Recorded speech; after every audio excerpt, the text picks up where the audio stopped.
Tori from Monogram Moments Co.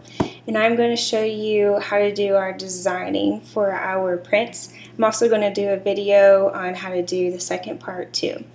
So we're going to start where we download our Silhouette software. This is what I highly recommend you use. It is free, it is crafter friendly, and you do not have to have an actual Silhouette machine to use it.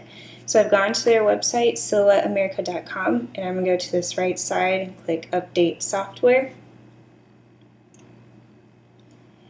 Then I'm going to go to the current version and select either the Mac or the Windows download. So once you've got it downloaded, this is what your design space is going to look like, except for this. This is to remind me to tell you something later. So right now you'll see we've got a 12-inch by 12-inch design space. We don't want that for our printer. So we've got to go to the right side and select this page panel icon. And where it says size, we're going to change that to letter. Now our design space has gone to 8.5 by 11 inches.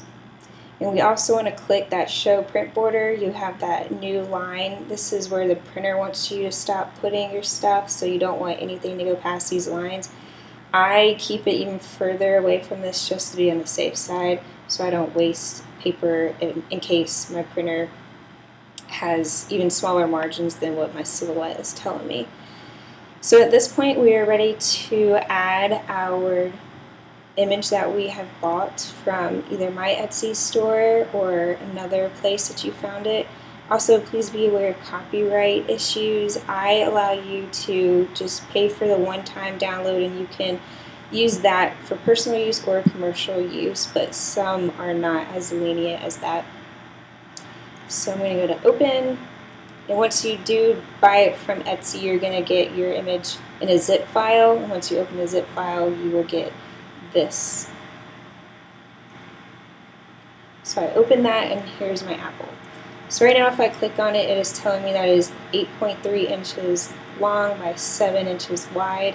Notice that it's not accounting for some of this empty space, so remember that when you're sizing for your shirt or whatever you're putting this on. You can change the design very easily. And I always like to have print out 2 so I don't waste my JetPro SS paper. If I can fit 2 on there, I will. Okay, so now I'm at the point where I want to add text. So I'm going to go to this left side, click the text button, and I'm going to just use my name for now. So if I were to print right now, the font would print as just this red border. So to change the color, I'm going to go to this right side and click the artist palette, and I want green. Now if you didn't want any of these preset colors, you could change this guy around and pick any of those, but I'm going to stick with my green. And you'll notice that the line around it is still red, so I go to the button below it, click on the colored lines, and I have to select that same green. Now if I wanted to change the font, I will click on this A on the right side, and I will click the font that I want.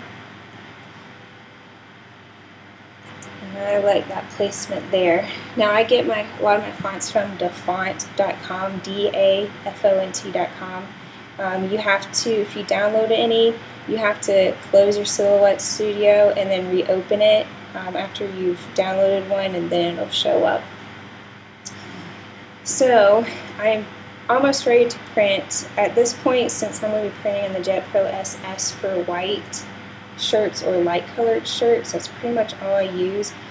You've got to flip your image horizontally. So what you'll do, you'll select it all. So I just held my cursor down and dragged the box all the way around it so both my apple and my name are selected. I'm going to right click and select flip horizontally, and you'll see that now the image is mirrored. Now if I didn't have text on here, I wouldn't need to do this because I don't care if my leaf is on the left or the right side. It's really only when you have text that you want to remember to flip horizontally. So now we are at the point where I want to print this, and there are a lot of different videos about how you can do your text. You can arch it, or you can make it go up and down vertically. There's other videos on YouTube on how to do this, so I won't elaborate on those. Just know you have a lot of options.